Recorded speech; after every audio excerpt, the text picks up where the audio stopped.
வணக்கம்.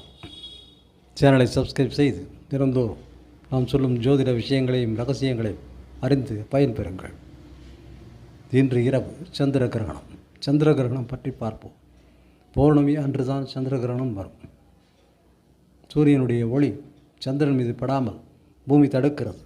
பூமியின் நிழல் சந்திரன் மீது விழுவதால் சந்திர கிரகணம் ஏற்படுகிறது. இது இன்று இரவு 10 மணிக்கு ஆரம்பித்து நள்ளிரவு 1:30 மணிக்கு முடிகிறது. இரவு 10 மணிக்கு ஆரம்பித்து நள்ளிரவு 1:30 மணிக்கு முடிவதால் 8 மணி நேரம் கணக்கு வைத்துக்கொண்டு 6 மணி நேரமாவது கணக்கு வைத்தாலும் ஈவினிங், அதாவது மாலை 6 மணிக்கு மேல் உணவு அருந்தக்கூடாது என்று சாஸ்திரங்கள் சொல்கின்றன. அதே மாதிரி நாளைய தினம் காலையில் குளித்து விட்டு தான் எதையும் செய்ய வேண்டும். காப்பி கூட அருந்த வேண்டும். சந்திரனை வெறும் கண்ணால் பார்ப்பது பரவாயில்லை என்று சொன்னாலும் கூட நல்லதல்ல. பார்க்காமல் இருப்பதே நல்லது. வீட்டுக்குள் முடங்கி இருப்பதே நல்லது. பொருட்களின் மீது தர்பையை போட்டு வைப்பார்கள். தர்பை இந்த கிரகணத்தினுடைய பாதிப்பிலிருந்து பொருட்களை காப்பாற்றும். அவசியம் நீரின் மீதும் பால் மீதும் போட்டு வைக்க வேண்டும்.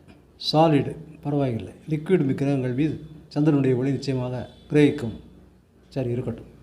இப்போது அவிட்ட நட்சத்திரம், சதய நட்சத்திரம், பூரட்டாதி இவர்கள் பரிகாரம் செய்ய வேண்டும்.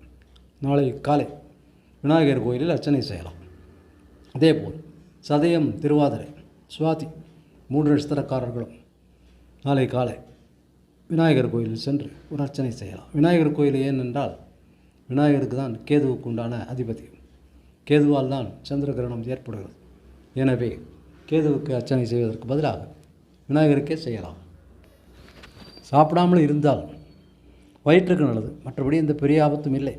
அவசியம் இருப்பவர்கள், வியாதியஸ்தர்கள் சாப்பிட வேண்டும் என்றால் சாப்பிடலாம். இருந்தாலும் கூட முடிந்தவரை இரவு 6 மணிக்கு மேலாக சாப்பிடாமல் இருக்கலாம். இருந்தால் மிக நல்லது. எப்படி கிரகணத்தை கழித்தால் நன்மை. நாளை காலை குளித்துவிட்டு எல்லா காரியங்களும் செய்வது நிச்சயமாக நல்ல பலனை தரும். நன்றி, வணக்கம்.